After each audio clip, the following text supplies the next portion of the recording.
Brown says, get that India. Big boy. Call an ambulance! Maybe call a priest! Oh, what a shot! What a shot! Campbell killer! Hello and welcome back to another edition of the Tip Sheet podcast. As always, I'm your host, John, also known as Forty20. Joining me on a day of two halves, the old rugby leagueism right there. Thunderstorms in the morning and sunshine in the afternoon are my good mates, Sixties and Clint. Fellas, we're barely surviving the weather, but we've got plenty of football to talk about this week. Yes, I'm glad to see that you got onto an ark yesterday to survive the great downpour. It certainly came down in some parts of Sydney. Did you see the footage from Eels headquarters up at Kellyville? Sevo going for a bit of a slip and slide in the wet conditions there.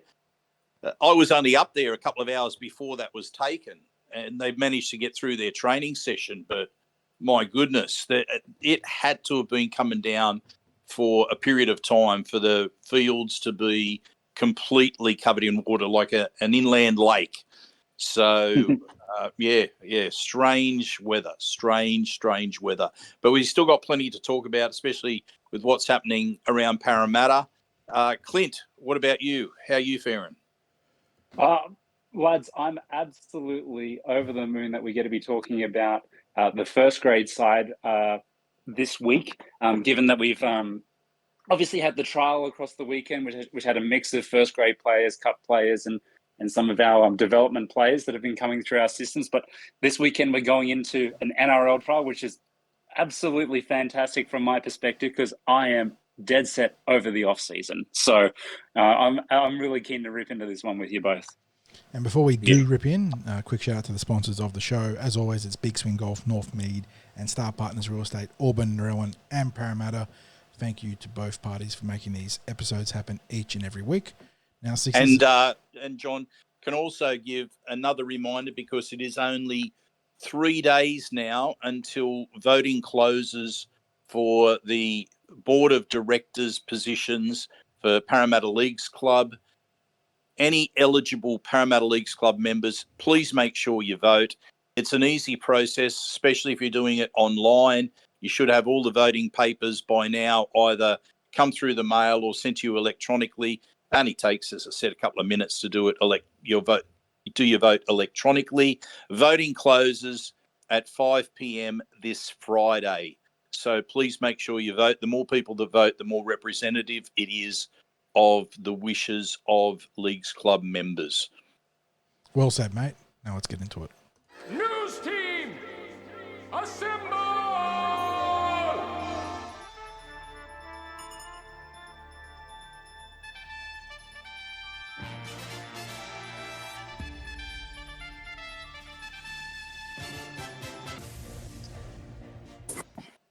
Okay, fellas, we had the first trials held last week for the majority of NRL clubs, including Parramatta. Parramatta Eels going down to the Raiders. It was a little bit of a landslide of points for the Raiders late in the game.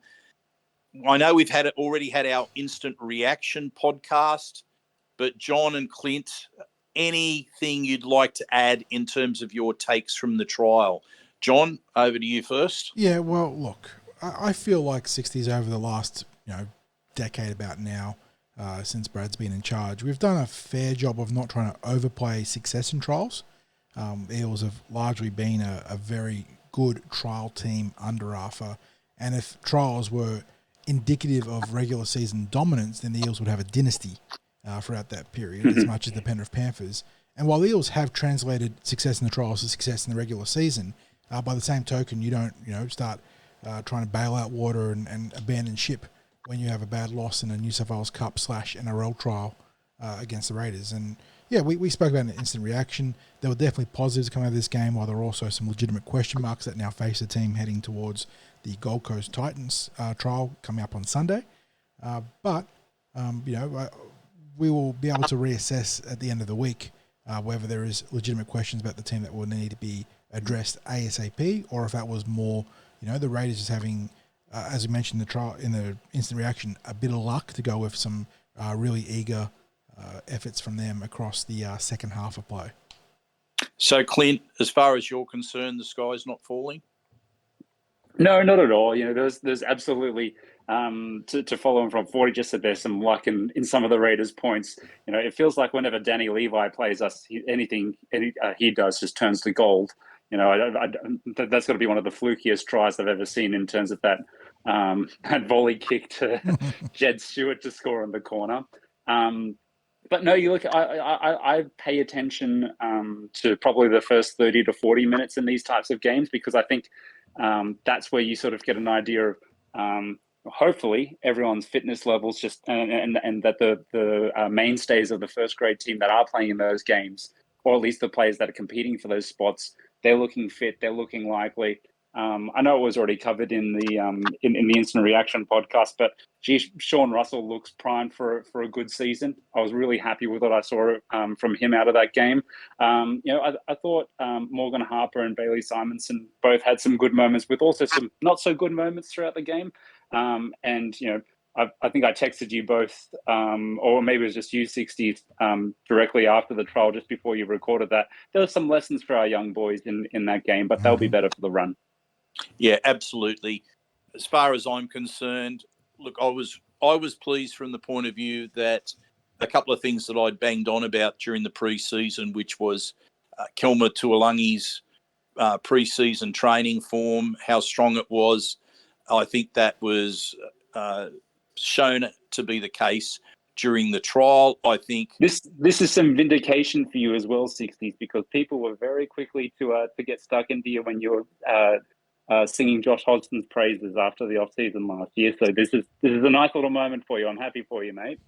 Well, Josh Hodgson last year had a pre-season that was right out of the box, and I maintain that if it were not for injury, that we would have reaped the benefits of Josh Hodgson in the back half of the season last year. I agree with you.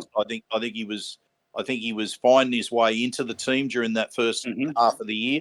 But we'll never know now. But anyone that saw his preseason last year, I know they agreed with me, because it was the talk. It was the talk of the preseason for quite a number of people that got down there and saw some of the sessions. Of course, the other person that I singled out, you've already spoken about. I made my preseason tip a number of times that I expect Sean Russell to have a breakout season this year.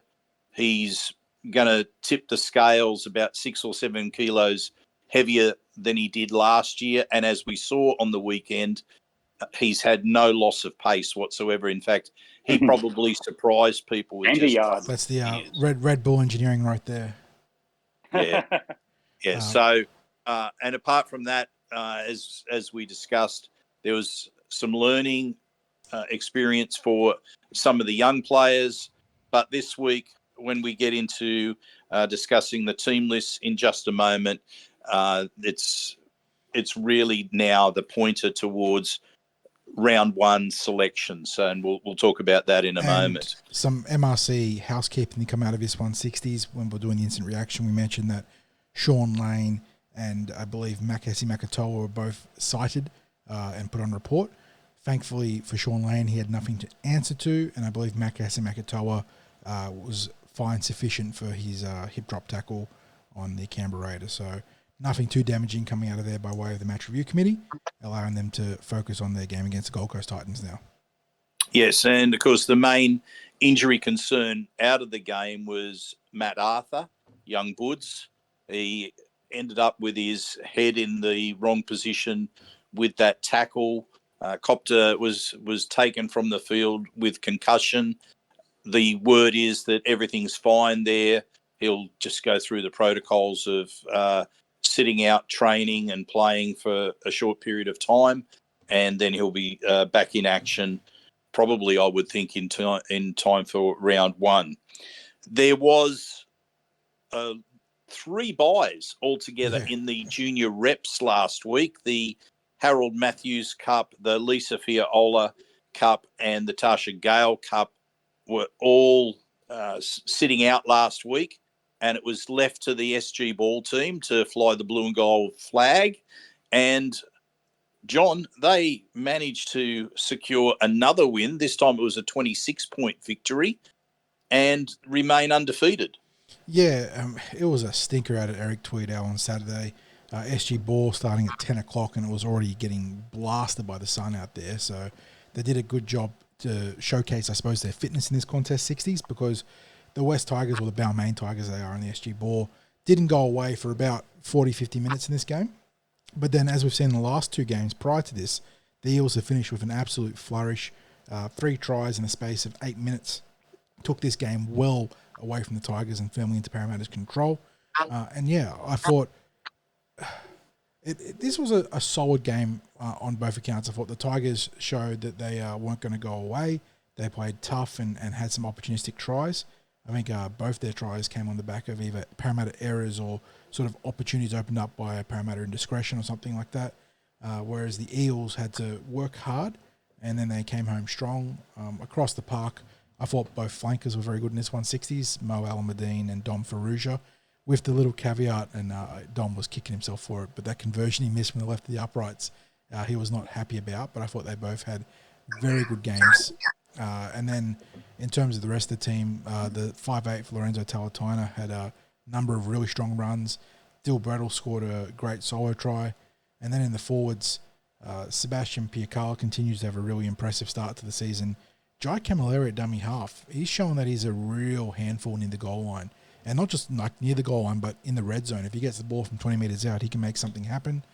And then I just thought across the park, the forwards were pretty solid. The back rowers, Finrayuta and Lakeni. And then we got to see a bit more juice from the interchange this week. Bo Lucian, Lawson Moffat, and I think even Zai Murphy had a couple of good carries. So good team effort, and that was reflected on the scoreboard. And yeah, the scoreboard probably doesn't show, probably overstates how dominant the Eels were when all was said and done, but I think it's probably also a fair reflection of the effort they put in for this game, because they finished strong on the back of staying in the contest and then having the ability to finish harder than their opposition. Yeah, I thought individually it was possibly the best football that I'd seen from our halves.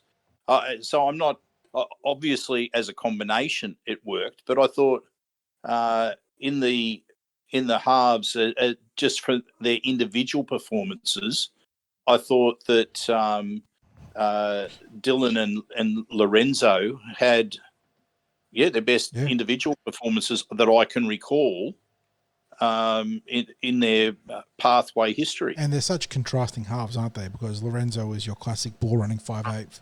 He's got a really explosive right foot step coming back across the defense, can break a tackle and find support. He had a really nice play that it ended up being called a forward pass, and I think that was the right call. But I think it was the Bo Lucian, and it was the classic shape to the outside, but then angle back and find your forward coming back for the ruck. And it was a try for all money if the pass was just a little bit flatter, but he looked really sharp. And for the halfback Brettle, well, he started the try scoring with an 80-metre solo effort from a scrum. But he's a really good game manager. He has the ability to mix up his kicking game, whether it's early in the set or long. But I will credit the Tigers, actually did a good job adjusting to that and ended up getting a charge down at one point in the game. And yeah, just the thing for Dylan is just getting a little bit bigger, isn't it? He's got a really rangy frame, but he's got the great game managing skills to carry him through this grade. He just needs to pack on some kegs. Yeah, exactly. Okay, so there were a couple of other trial results that were held on that day out at Granville. So we had a New South Wales Cup trial where the Eels defeated the Worker Sea Eagles team 20-12. Now, people might be thinking, well, how are you having a New South Wales Cup trial when there were so many New South Wales Cup players that were involved in the NRL trial out at Cogra? Well, for players that are outside the full-time training contract, they will train on Tuesdays and Thursdays. A lot of those fellas will probably play Ron Massey Cup, but may be called up into the New South Wales Cup team at various stages during the season. So they got to have a trial. Their list was supplemented by about 5 Jersey Flegg Cup players So they didn't quite have enough players that they would have been able to run a full trial with reserves, just with those players that are involved in training Tuesdays and Thursdays. But it was it was a decent hit out. They were probably the superior team quite comfortably over the Seagulls workers team. And then I wasn't able to stay for it, but there was a Jersey Flegg Cup trial as well that was played against the Canterbury Bulldogs immediately after the New South Wales Cup trial. And it's my understanding that the Eels scored 8 tries to 2 in that. And just as it was with the New South Wales Cup trial, there were no kicks for goal. That was 5 tries to 3 with that 20-12. And this was 8 tries to 2 with the Jersey Flegg Cup. And again, it'll be interesting with the Jersey Flegg team, because there probably will be some players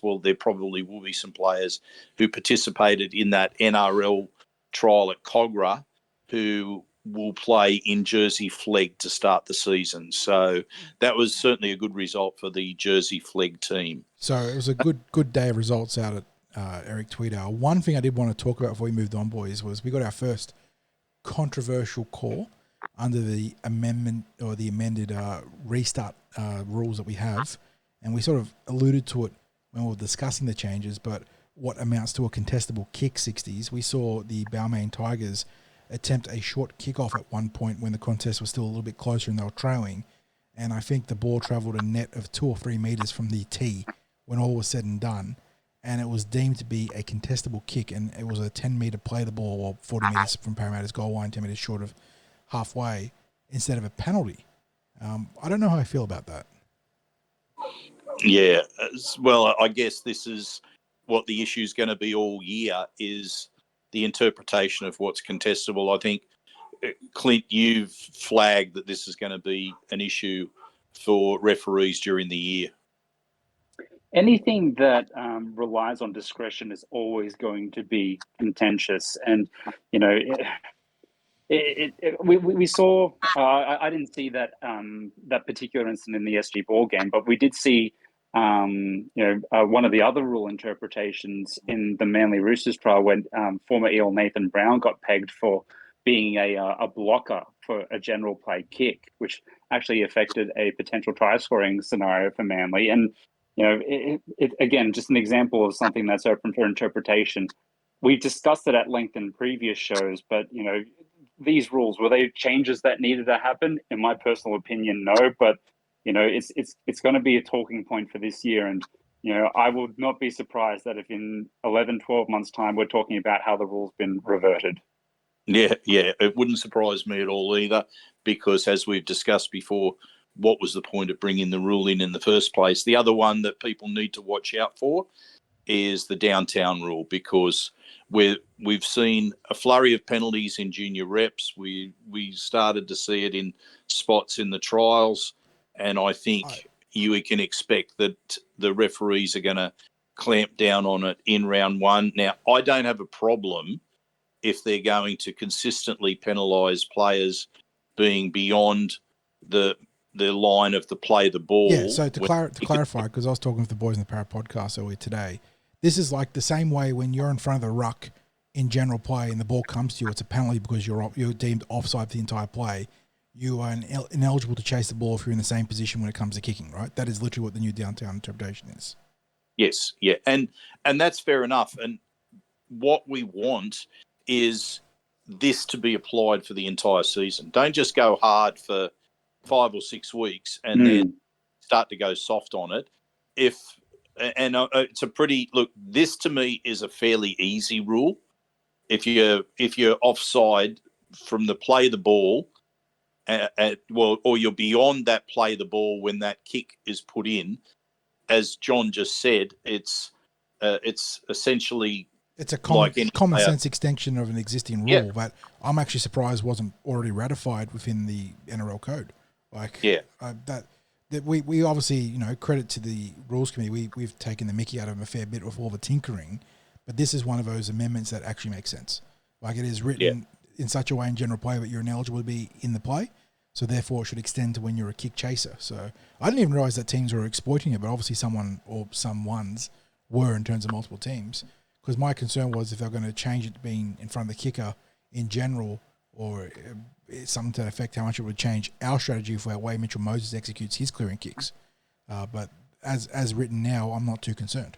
I think that I'm wondering as well whether teams have been using the blockers in that sort of way as well, so that with the players going through, they're not just affecting a kick chase at the start, they're also impacting the defence coming through, and then they continue with the chase. And I have no problem with that rule. It's not, as John said, it's a common sense extension of an offside rule that exists with players not being able to get involved with the play if they're not behind the ball. So let's hope that they continue with that. And really, that shouldn't be an adjustment for teams. No, because I if you've got teams who are deliberately exploiting that, the non-enforcement of offside with those kicks, then bad luck.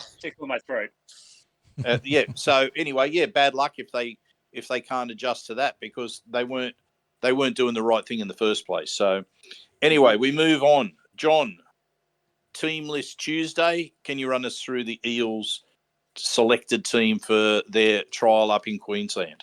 Yeah, we were expecting Brad Alford to name a full-strength team, and he is obliged duly. Taking on the Gold Coast Titans. This one's out at the North Ipswich Reserve, I believe. So not on the Glitter Strip, but going to Rugby League Heartland in Queensland. Quick look at the Titans. They've got the young gun Keanu Keeney at fullback, Khan Pereira and Sammy on the wings, Brian Kelly, AJ Brimson in the centres, so a pretty handy backline there. Kieran Foran, we remember him from his time as an Eel, and Tanner Boyder in the halves.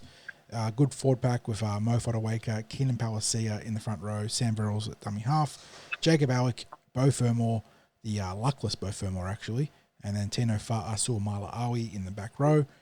The interchange, Chris Randall, Jamin Jolliffe, Aaron Clark, and Cleese Haas. Extended roster, Stimson, Smith Shields, who was very close to being an Eel apparently last year, Fafita of the JoJo variety, Weaver, De Groot, Pahalu, and then the other Fa'asul Mala'awi, aka Isaac, round out the Titans team. And for the Eels, well, I think how many is it, 11?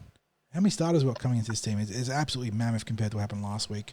We start at fullback, Clinton Gutherson, on the wings, Mike Acevo and Sean Russell, Will Penasini, and with his nose in front of Morgan Harper, it's Bowie Simonson at left centre. Then in the halves, Dylan Brown and Mitchell Moses getting their first taste of the preseason trials.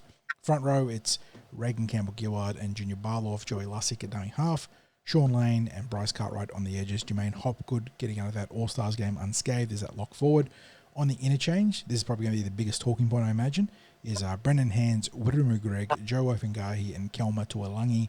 Extended roster, Eels only using 5 of their available 7 slots, is Ryan Madison, Morgan Harper, Hayes Dunster, Dejan Arce, and the lone rookie, Blaze Talangi. So a good-looking team there for the Eels. Some interesting picks, boys, that we're going to talk about, I'm sure. And we'll have some people fired up, no doubt, no matter which way the sticks had fallen in terms of that bench. But yeah, Eels clearly coming out of this one ready to tune up for round 1. Yeah, well, there are, I did a rough count, I think it is, about 11 players that weren't involved in last week's trial that are involved this week.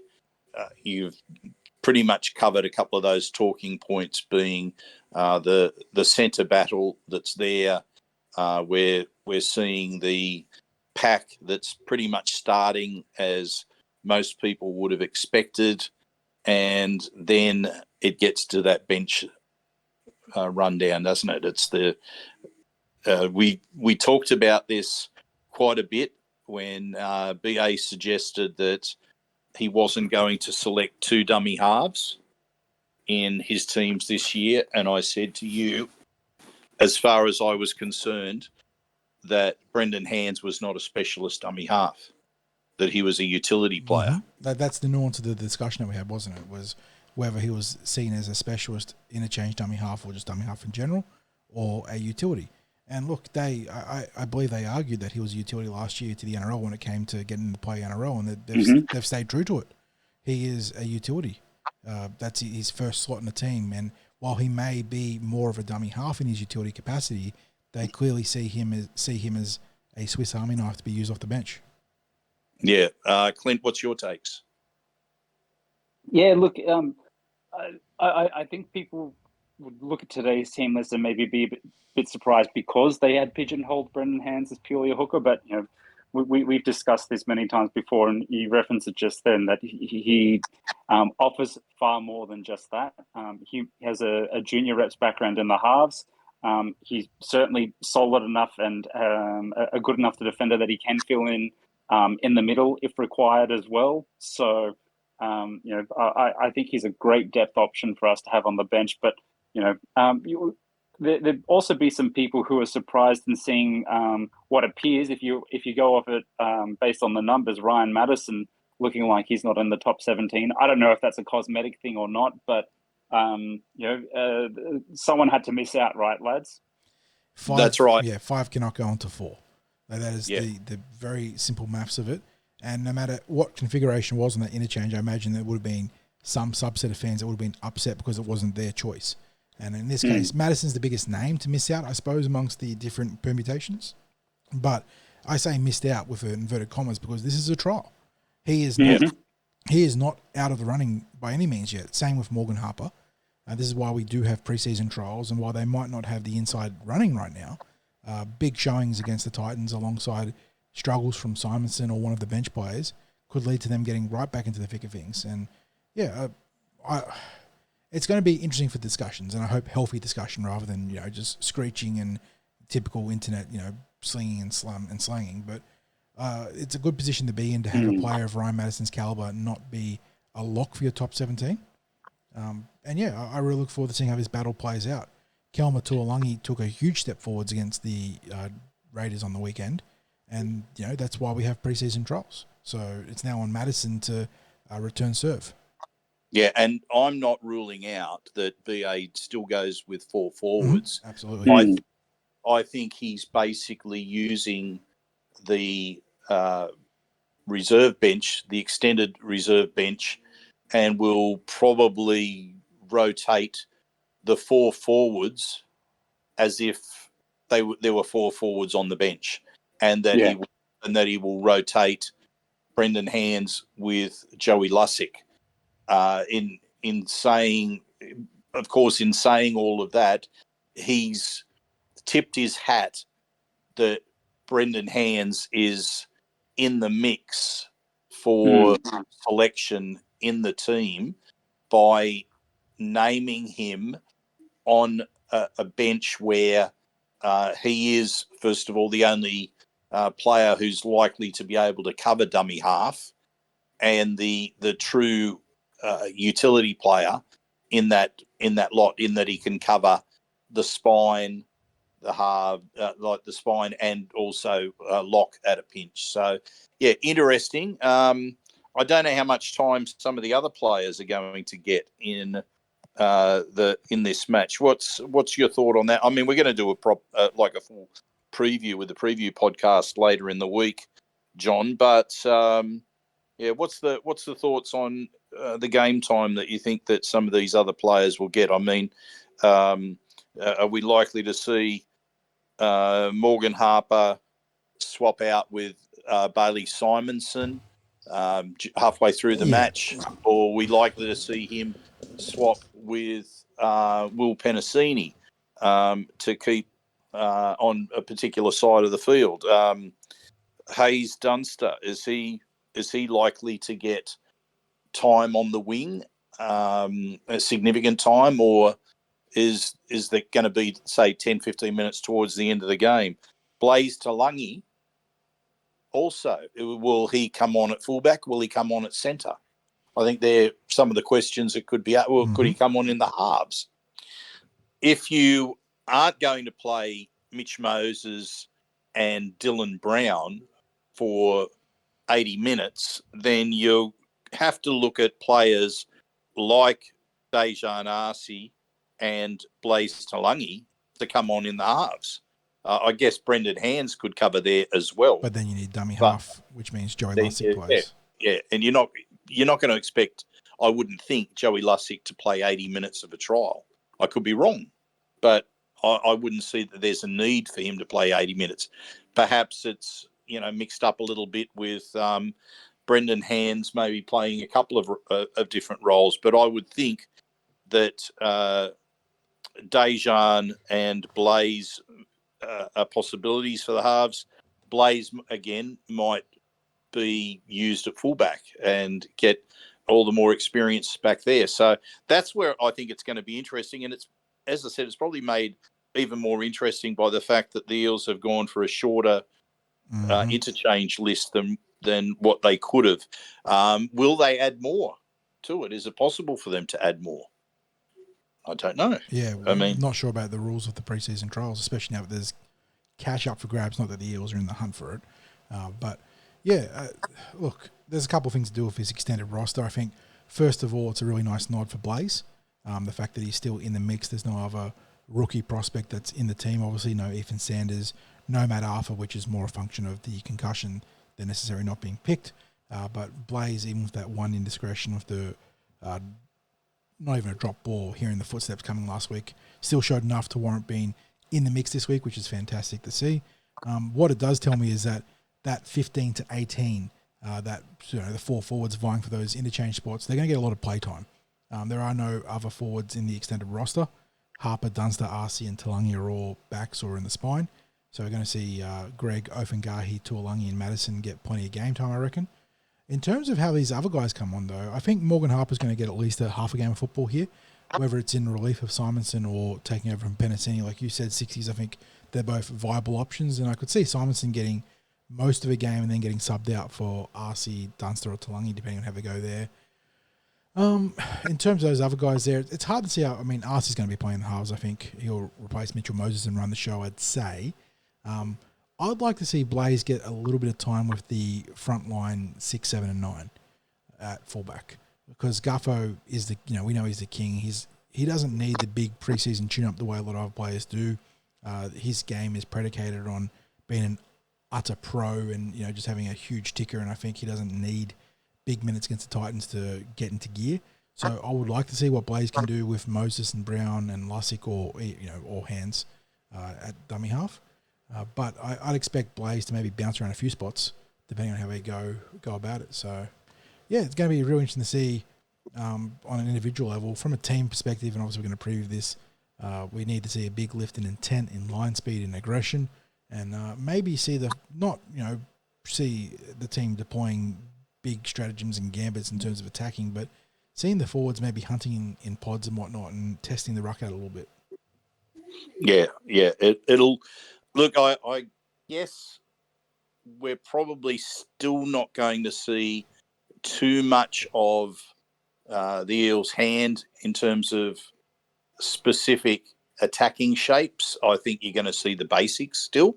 I don't think they're going to throw out too much that's going to surprise.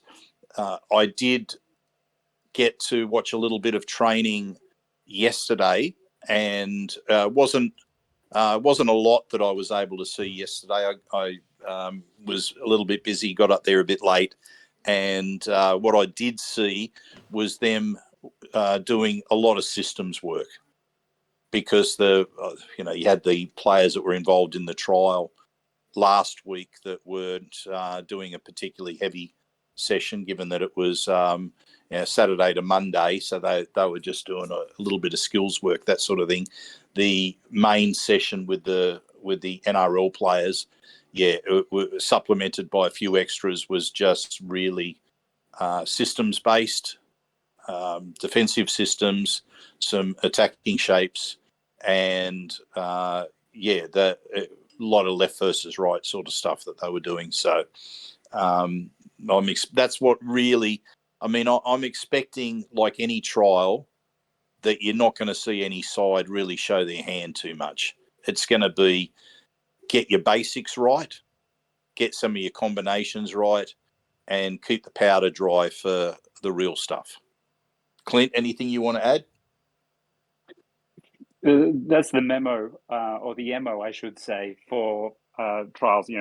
Ultimately, the thing that we all care for most here is that we come out unscathed and no injuries, and we're going in with a full complement of players, because we know from last year, starting last year, down a handful of players, and it never really got better at any point throughout 2023. That having availability of your roster as much as you can is an integral part of building a strong season. So, we'll just look to hit our. I'm sure Brad will give all the players their little individual KPIs for the games, and we'll look to come out of it unscathed and roll into round one, and that's when we'll start to show our hand a little bit more. Yeah, and I think that seems like a good place in the podcast to invite people to go and take a bit of a break, go and grab your coffee, your cup of tea, your schooner, or whatever it is that you're relaxing with. And in the meantime, 40 will queue up his piece of musical excellence for this week. We've been a little bit too mainstream lately, guys. We had a bit of Eminem by way of trumpet. We had some Godfather OST right there. So I sort of cast my eyes back to Lockdown, and one of the things that popped up during there that went sort of viral was a Finnish tune that sort of got jumped on by a couple of people, and it was layered on. Someone played the violin, someone did it a cappella to start off initially, and then someone brought it all together and did a really cool sample of it. So we'll go with the Yevon Polka, which I believe is a Finnish tune, like I said.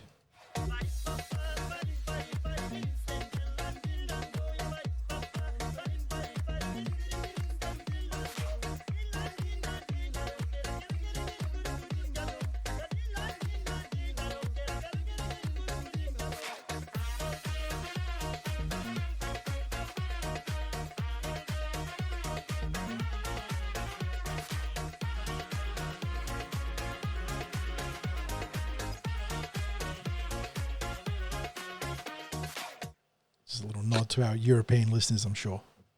How many people out there would have been tapping their foot along to that? It's a bit of an earworm, isn't it? Mate, for some unknown reason, I found myself keeping beat with that, and I'm thinking, why am I doing that? Why? I'm a little bit discombobulated because when you said a lockdown tune, I was bracing for The Weeknd's Blinding Lights, and I thought we we're going to do a throwaway to some footage of Nathan Cleary as well. No, yeah, this one not as mainstream as the Blinding Lights there, but this one did pop up my radar via YouTube and some other social media stuff. So hopefully you enjoyed it. And it's the Yevon Polka, VAN polka is in the classic polka. And if you punch that into YouTube, I'm sure it'll pop up with various iterations of it, including the one listed there. Maybe someone out there in social media land can put together a clip of highlights from a player or a team for the season and use that as the soundtrack to go with it. Instead of some shitty mumble rap? Yeah, that'd be nice. Yeah, something like that. And then maybe it could be used in the promo for Las Vegas. I know it'd be a late entry into the promo land, but who knows? Well, I mean, let's go with a difference. We're a sport with a difference, so let's take it there. That song does come with a caution. We've opened the door to Europe now, which means we can get real weird. We look forward to where you go from here at this point on, John. Now, last week, of course, I mentioned that it was trials across the NRL. We're just on the front of suspensions and injuries. Dom Young was a significant one with his neck injury, and also related to that, Sipley getting a 3-week suspension for the crusher tackle that caused the injury. Outside of that, fellas, any main takes that you've got from the various trial matches, John? Well, it was one of the most uneven weeks in week one of preseason trials we've seen because of the round 0 teams going all out with their strongest teams that week and then naming their reserve grade teams this week, which meant that they had incredibly stacked rosters against what was traditionally the reserve grade lineups in the opposition. Obviously, the alternative being the Manly versus Roosters trial where we saw two full strength teams there. But the Broncos annihilated the Cowboys because they had all their stars there. And then from there we saw, I don't know, the Dogs game was pretty dour. I know they prevailed, but it was a pretty ordinary first half. Newcastle had a nice showing against the Sharks. The Rabbitohs blitzed the Dragons in the Charity Shield. The Warriors, the biggest thing from the Warriors Tigers game was the high shot, I think. I know the commentators were very hyped for the left edge of the Tigers with Caesar having his hand in a few different movements there, but I don't know. And it was just I couldn't get too much out of his weaker trials just because of the weird discrepancies between roster strengths. So I don't know what to... And in general, you're not passing too much from trials. We know, don't get too overhyped or too disenfranchised, depending on how it goes. And this is probably the most peak definition of that I've seen in a while. Yeah, Clint, yourself? It's hard to disagree with anything that John said there. I was pleasantly surprised with the fight that essentially the Manly New South Wales Cup side put up against largely the Roosters' first string side. I thought they were very competitive in their game. I thought Jake Arthur in particular actually had quite a solid game for them in that outing. But obviously the quality of the Roosters prevailed in the end, but I thought they were pretty valiant in the way that they put it to the Roosters. But yeah, it kind of feels like in this first week of the preseason trial, and I dare say it's going to continue to be a trend for many years to come, is that you'll probably only get really 20, 30, maybe 40 minutes of football where you can kind of go, oh, there's a little bit of a takeaway there. Like, I think more of the notes exist amongst individual player performances and amongst those players who are potentially competing for spots in the NRL sides. We touched on with our own game that we thought that both Sean Russell and Kelma Tuolangi did their chances no harm, and I think Sean has absolutely nailed down that right wing spot and had a very strong performance in our trial. And it's likewise Kelma Tuolangi did his chances no harm with a barnstorming performance against the Dragons. But those were two really good performances amongst a team that ultimately went down by 22 points. But that doesn't mean anything in the scheme of things because of the way in which the teams are chopped and changed throughout the match. So I kind of feel like you go into these games and you get a little bit out of individual players' performances, and those players are sort of on the periphery or trying to hold down an NRL spot. You get a bit out of those individual players' games. But in terms of team performances, I don't think you get much at all. Yeah, look, it's interesting you mentioned Jake Arthur there. Plenty of his critics that were, well, let's just say, closer to the troll end of being critics were suggesting that Jake would not get a contract or get anywhere near first grade at any other club. Well, it didn't take long for the Seagulls to pick him up. Not named this week as well, which means he's on the plane to Vegas. Correct. I was about to say that he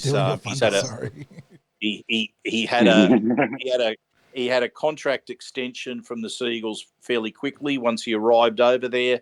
As John just mentioned, he's on the plane over to Vegas. I would suggest he will probably end up being in the 17 and will play in the match. So he's done particularly well for himself in making that move. It was probably, when all said and done, it was probably in his best interests, given the circumstances of having Moses and Brown in front of him at the Eels. I think Jake will end up being a ball-playing forward at some stage in the future, but right now he's being used by Manly in the halves as he was at Parramatta.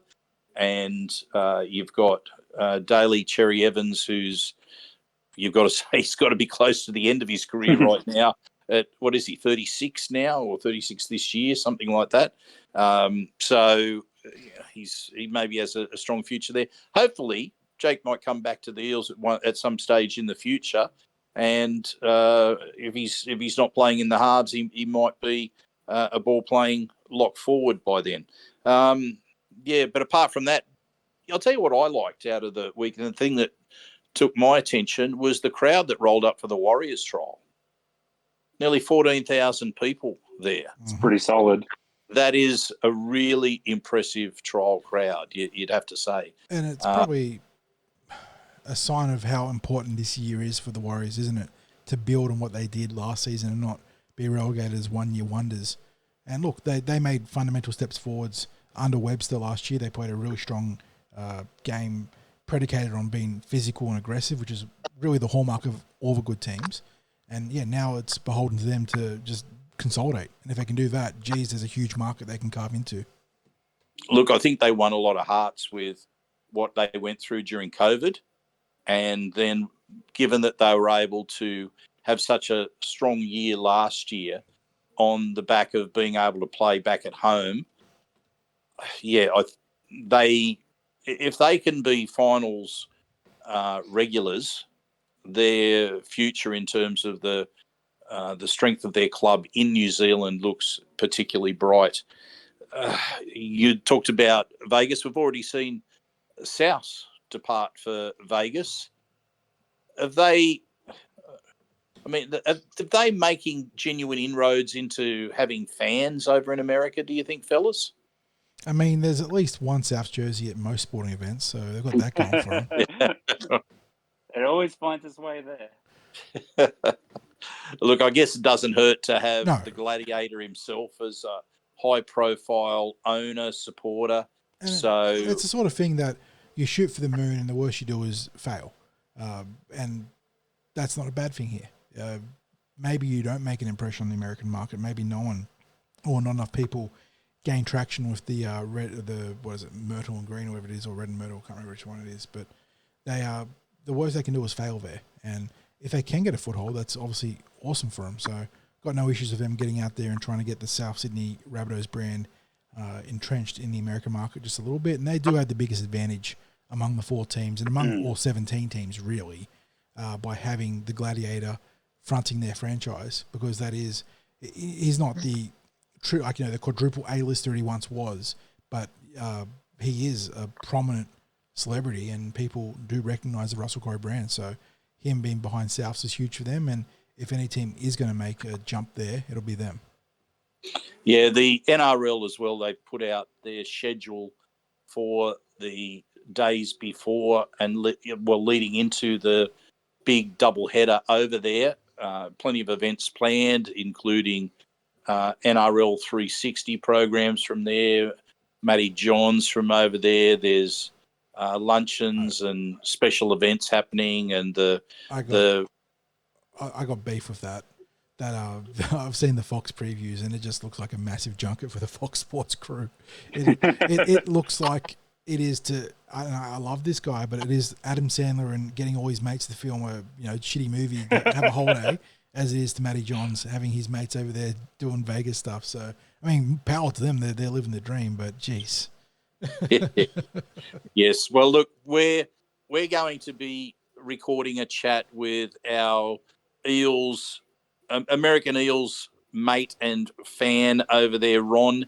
He's been on the Tip Sheet podcast a number of times already. Mm-hmm. We've booked in to speak to him early next week as he's about to depart for Vegas.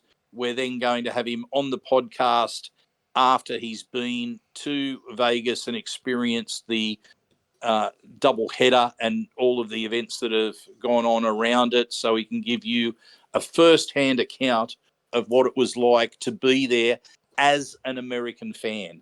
Not as an Australian over there for the event, but as an American rugby league fan, an Eels fan, American born and bred, who loves his American sport but has also fallen in love with rugby league. We'll get all of his takes before and we'll get all of his takes after. Now, finally, fellas, I wanted to touch on a new rule that's been introduced over in the English Super League. It may be impacting the World Club Challenge, but it may also be a pointer to the future of what's going to happen with rugby league in Australia, and that's the high tackle rule, where I think it's the new rule is basically going to be that, and I think it's similar to rugby union, that has to be from the armpits down. You cannot tackle above the armpits, make contact with any of the shoulder or the neck in any way. So how do we see that? Is that where we're heading, Clint? I think so. Yeah. Yeah, it kind of feels like you're just we're peering through the looking glass with it, isn't it? Especially as player welfare continues to become a bigger and bigger concern, not just in rugby league, but in the sport the world over. It certainly feels like a preview of things to come. Yeah, John. Yeah, well, rugby in order of sort of severity, rugby union and then the Super League and then NRL have all policed the high tackle in decreasing levels of aggression always. In rugby union, you've been consistently red carded or yellow carded if it's a more minor offence for stuff that will keep you on the field in rugby league for years. And then we see in the Super League that they are far more willing as officials to go to the send off in the sin bin than we see in the NRL. So no surprise that they're making the first move there in regards to changing the contact zone for what is a legal tackle. I think the more and more we see with concussions and the long-term impacts that they have on these athletes, I'm not surprised to see these competitions move to facilitate something that can not necessarily prevent, but help minimize the potential impact of that by changing the tackle zone. And I don't think going from shoulders to armpits is too egregious a change in terms of asking players to change their techniques and change what's been imprinted into them as a training method across by the time you're a professional player, it's a decade plus, right? You've been in elite pathways and then junior competitions. So that's not the craziest thing. And I think this is a change that will come to the NRL at some point. The fact that it's going to be, I think, is it 2025 it's going to be mandated internationally, or is it the World Cup Challenge this year? I'm not sure. But either way, that going to the international stage means it's probably going to then trickle down to the NRL. And I'm not opposed to it. I feel player safety needs to be balanced against the quality of the product as a financial, TV deal / sponsorship deal sort of thing. And this is a common sense change that I think, as long as we see the correct reduction in injuries, makes sense. Yeah, my concern, just in terms of players that make high contact, is where you have the ball carrier leading with the head or shoulders. Yep, that's something that's going to need to be addressed at some point too. We've seen players been able to maybe weaponize is too aggressive of a term, but players that are able to drop the shoulder or, like you said, sort of tuck the head in and almost use that as a weapon, that needs to be addressed at some point soon as well. Yeah, because if you've got a player that's coming at you in a crouched position and they're leaning forward, you cannot be expected to get down on your haunches, allow the player to get over the top of you, and you're restricted to a greatly minimised hit zone, because if you've got someone who's really leant forward in that action, and we've seen, goodness knows, we've seen Teddy do that, haven't we, over the years? There's plenty of photos of him coming into the defence line and heading into contact, and he's leant right forward. And we've talked about at length, the fairness of presenting a legally tackleable target, and all the controversy that's come with the way he runs the ball. So this is like you said, it's sort of balancing the offense and the defense here. This is an important step for player safety on the defensive side, but that also needs to be almost in lockstep, coming with an adjustment to what the player with the ball in hand can also do in terms of presenting a safe target to be tackled. Yeah, and especially when you have so much of the tackling technique that gets practiced with an upright defensive stance. And, we know that the players take the risk of anytime they're sort of swinging their arms in that upright position, that you only need a player to have a fall from their own upright position, that you're going to have high contact that'll be made that might be quite accidental because the player falls into it. But if you've got players that present this deliberately present a minimised tackling zone, then you've got a grey area, and you would hope that there is some sort of allowance that's taken into account there. And I think when you spoke about the Super League with their stricter rules and more likelihood of send-offs or sin bins, that we don't end up going down that path in the NRL. That I know it's hard on that spot when the referees and video officials are looking at what's happened on the screen, and then they've got to make a relatively quick decision. But we hope that it's kept to a minimum and that you don't have, I believe, what happened over in England in their early round, which was a whole lot of dismissals from the field for high tackles. Okay, well, fellas, I think that just about brings us to the end of this week's podcast. I don't think there's anything that's broken late. Just a reminder again that we're into the last 3 days of the election for Parramatta Leagues Club Board of Directors positions. Please make sure that you vote as soon as you've listened to this, but please make sure that you vote before 5 p.m. on Friday when voting closes. We need all the votes that can possibly be made because you want the wishes of the members to be truly represented in any election. The more people that vote, the more representative it is. Thank you also to Star Partners Real Estate, Auburn, Narellan and Parramatta, and to Big Swing Golf for their support of everything that we do on the Cumberland Throw. Clint, John, thank you for your wonderful input to this podcast. Thank you to all our listeners for not only your continued support of the Cumberland Throw, but also to those people who reach out and get in touch with us. And as I always say, go you mighty Eels.